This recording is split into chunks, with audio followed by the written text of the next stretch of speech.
Hey guys, welcome back to my channel. So I am so excited to do these diaries. So I've been wanting to do parenting diaries, right? Where I am doing videos talking about parenting and giving tips and tricks to help people out there. First of all, I am not a parent at all. I don't have any children, but this is a topic I've always wanted to talk about, and I just think it's quite fun to discuss parenting. I don't know if people tend to do this because I don't know. I'm not a parent, but I think it would be very fun. And as you can see from the title, I'm going to be talking today about how to be a patient mom, right?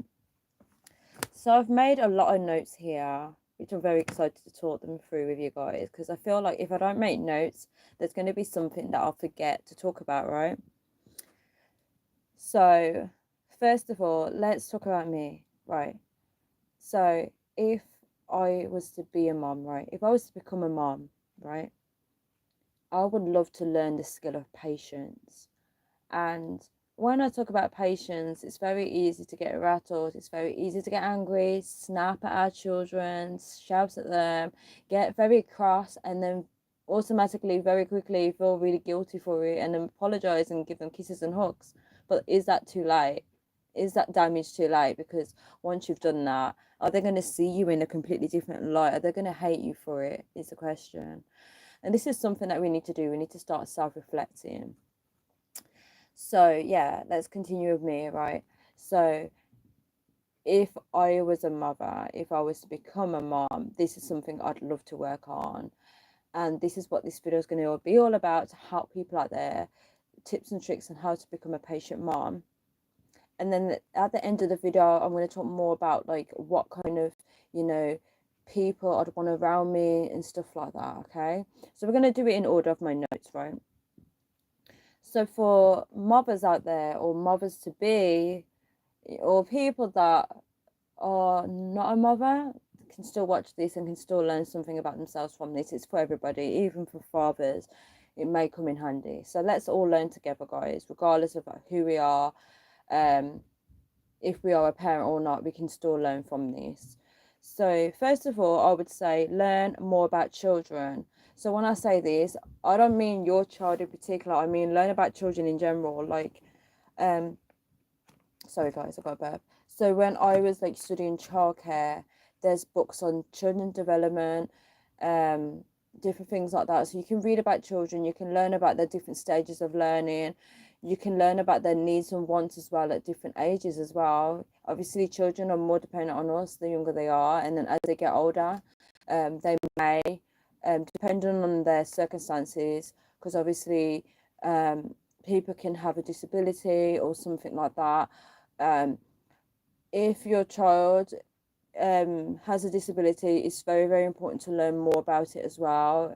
It can really make or break your relationship with your child, and it can really make you into a better parent if you learn about it and you learn how to adapt to them, how to bring in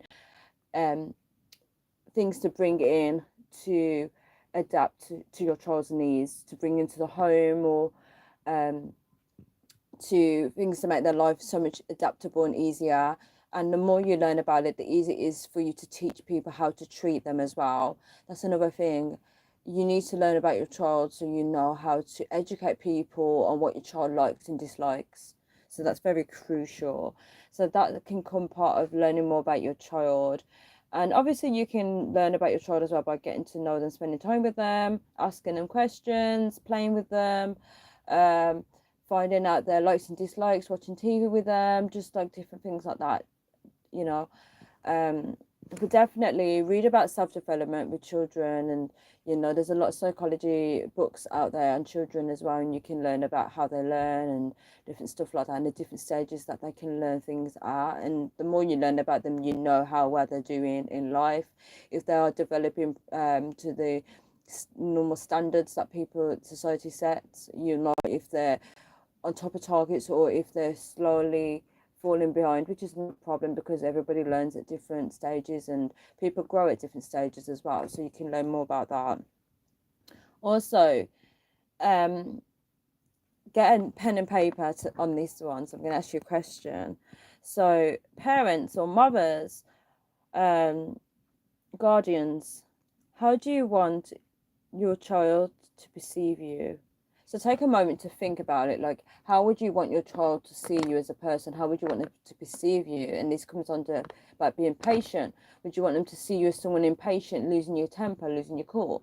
I'm sure not. If you do want them to see you as that way, obviously this video may not be for you, but obviously you can still watch it anyway, because you never know, some of the messages throughout this video may be beneficial to you. But definitely, like, think about how would you want your child to perceive you and set goals around that. If you want me to talk more about that, then let me know in the comment section below, and I'd be happy to do that for you. The next one is being kind. So it falls into patience.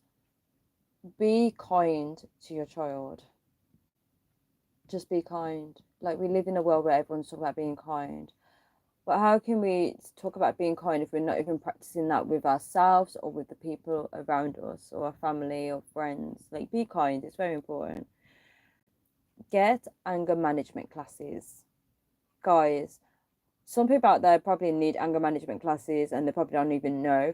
If I was to become a parent, I would get anger management classes, because even if I don't know if I have anger management problems, I would need to do that as a precaution, as you know, in advance, just to make sure that if I do have anger management problems, I will know what to do in that situation and how to prevent anything from happening. Okay, that sounds bad. Not anything from happening. I mean, like, just snapping or yelling is what I mean. Yeah. Also, I wrote, how do you want to show up as a mom? So that's kind of like you sitting down and thinking, like, you know, how do you want to show up as that mom? You know, we all have an idea of what kind of mom we'd want to be. You know, I'm sure a lot of people do tend to speak about when they grow up or when they become a mom, like how they'd want to be as a mom. And everybody usually paints themselves as a lovely mom. So how is that lovely mom showing up for you? Like, are you showing up as her is the question. Or are you showing up as a loving mom?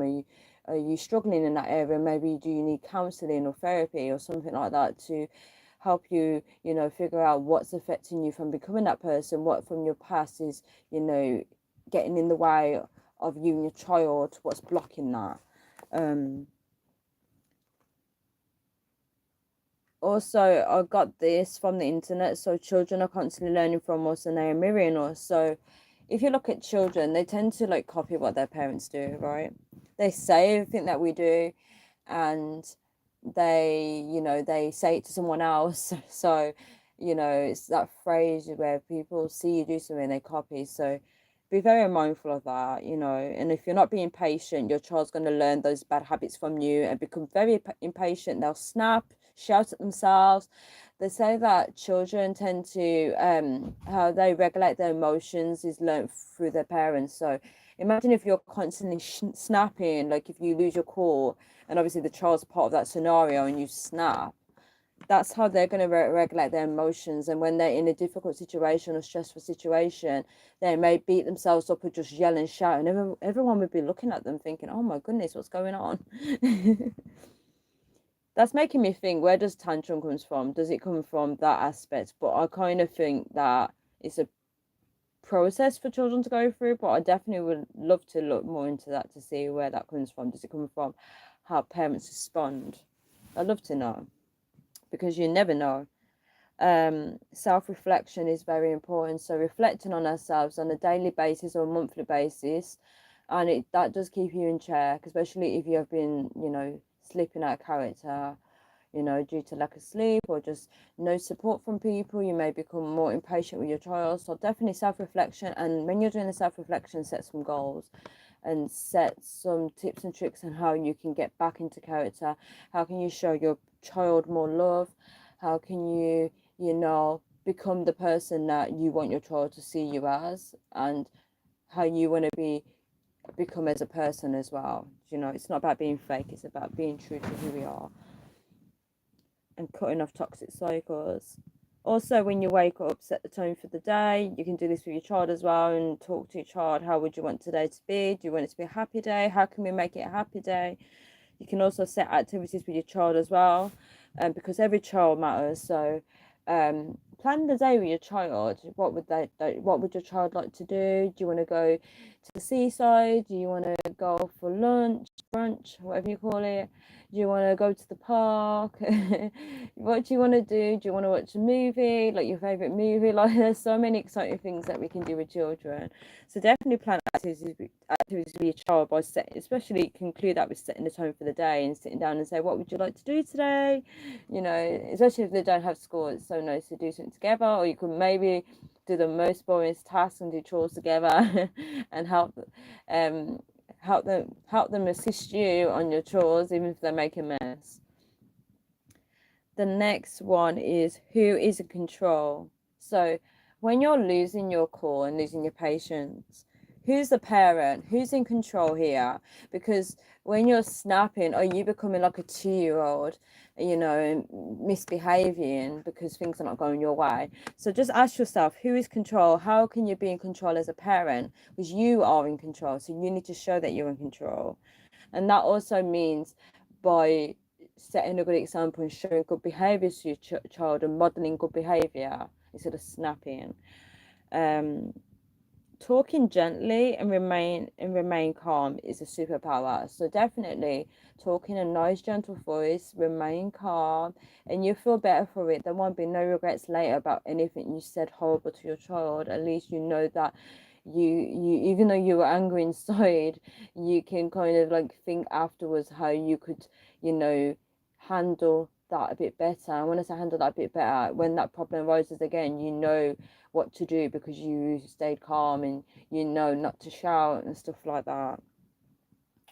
Also, children are not mind readers, so if there's something that's really bothering you, if they're making a lot of noise, or if you just want some space, they're not mind readers, they don't know. So be calm with them. If you need them to be, you know, just in another room to watch, to get them to watch TV, just so you can have some quiet time to yourself or something like that. Obviously, sometimes some children can be a bit, you know, needy because they may have been raised that way to become needy, and you're always attending to them and, you know, you're always with them. So just be mindful of that. Like if you've created your child that way, just by giving yourself some space, they may want to be around you, and you can't snap at them because you're the one that created them to be that way. So just be mindful of that. You can talk gently to them and say, Mommy just needs 5 minutes to do something. I'm going to come and watch the movie with you in 5 minutes or something like that. I don't know if that will work, but you never know. Let's not put fear into our kids and love them. So you want your child to be able to come to you anytime there's a problem. You don't want them to be scared of you. Obviously, there needs to be a little fear there. So that means they do respect you and, you know, they don't walk all over you. But at the same time, you want your child to be able to approach you and in any situation or every single way, just that they can approach you, because mothers should always be there for their children and they should love and care for them. So you want your child to come to you whenever at all times, regardless of their age. You want them to come to you with any problem because mommy always solves problems, right? So the next point is, oh, this is my notes. We're going to leave that to the end. Ah, I'm guessing that's the end, right? Okay, so I did like an analyzation of what I would like, right? So I'm big on energy and the people that are in my life and stuff like that, and I like to analyze it. So if I was to become a mom, I made a lot of notes on this. The kind of people I'd want around me is kind and loving energy. So I would just want to, not necessarily people, I just want to feel kind and loving energy around me. And I believe that can be cultivated within myself and radiate it out towards people, where I could be, you know, giving my child cuddles, you know, calling people up to say I love them, you know, sending like gifts, like precious things, just showing love, being kind to people, helping them, being there for them, just cultivate that kindness and loving energy around me. So regardless of what I'm going through, if I'm having a bad day, even a bad day as a mom, I'm feeling down, I feel like I can't do my job as a mom, I'd like to feel like that energy stood around me, and I'll be reminded of it, that, you know, there is kindness and loving energy around me because I radiate that towards people as well. I'd want to be around people who are nurturing and people that can teach or remind me to be gentle and kind to myself. So beautiful, because that would be the energy that I want to have as a mother. So I'd want to be surrounded by that, and people that radiate on that level as me, the same frequency as me, will be reminding me of that and teaching me to, remember to be kind to yourself. So when I hear it from those people, I know that it really means something, because I know that they know where I'm coming from, and they know that where I'm coming from, and they also know that because we are similar as people, they reminded me of who I am, is what I'm trying to get at. So they reminded me of who I am, and to remember who I am as a person, and to be kind to myself, because I've done so well in the past as a mother, is what I'm getting at. So when they're reminding me, it's comforting and it's nurturing, because I know it's coming from a kind heart, and that they mean well, and that they're actually speaking honesty to me and not lying to me. I don't feel guilty about it, because I know they are telling the truth, is what I'm trying to get at. Also, I'd want to be around non-judgmental people. So that means as a mother, I can openly speak to people and talk about how I'm truly feeling, talk about my stresses in life, and I don't feel judged for it as a mother, because we're all in the same boat and we're all in this together. So I feel like I'd want to be surrounded by a lot of moms, loving and caring moms who are also nurturing me as a young mother. Even if I'm a young mother or not, they're nurturing me and they're sharing that motherly love that, that a lot of people may not have experienced growing up. So it's almost like cultivating that around you, and it's almost like a grandmother's love in a way, which is very, very beautiful. The next point is, I want to be surrounded by positive or good examples of parenting. So I want to, see on a day-to-day basis parents, and, seeing how they interact with their children, and just feel inspired by that. And it makes me want to, like, go out with my child, go up to the park, be around those parents and laugh and talk, and, laugh about the funny stories of our children, and just really embrace that. And, together we can help our children grow into wonderful human beings. I know it sounds too good to be true, but I feel like it is possible to cultivate this. I want to be surrounded by supportive people, trustworthy people who take the pressure off. So sometimes as parents, we can feel very, especially moms, we can feel very alone, or fathers, we can feel alone. And it's nice to know that you definitely have got people around you that are not judging you, and they want to support you, they want to babysit, they want to take the pressure off, and they're trustworthy. You can trust them. Also, I want to be surrounded by friends or family who have the same values and similar views and mindset as me. So, kind of like people who want to raise a positive, happy, and healthy family. So, as you can see, like here, I've made a list of like all the positive stuff. Obviously, parenting is not that rosy, but it's nice to just know that you can fall back on those people when those things go wrong, and you can feel safe and nurtured and warm talking to them, and you just feel happy, and you just feel safe. And I think as a parent, it's very important, especially if you want to become a patient mom. Look at what's around you and what you can cultivate around you, and how can you become a better person. And I feel like having good examples and seeing healthy families can actually help in that as well. So guys, if you have any more points to add to this video, or if you feel like I've missed something off, let me know in the comment section below. If you are struggling as a mother, it's okay to reach out in the comment section below, and we can talk through ways of how you can improve as a parent as well. And improving is not a bad thing. Improving is just a way of accepting where you are, and working on that, and embracing it, and becoming better and better at each day. I also read online as well, sometimes if you feel impatient, prepare the children's clothes the night before to save you from being late, like things that can prevent you from getting angry. So it's all about learning from each other, not judging each other. And as moms, sometimes that's what we need. So guys, I hope this video does help someone out there. And if you feel like it will help somebody that's struggling as a parent, or as a mom or father or guardian, definitely send them this video, so that they can, feel relax, and just they can just take time out and just feel like there's someone that's not judging them on this video, and that there is always room for improvement, and it's never too late to turn things around as well. So thank you so much for watching this video. I look forward to hearing from you guys, and thank you so much for your support.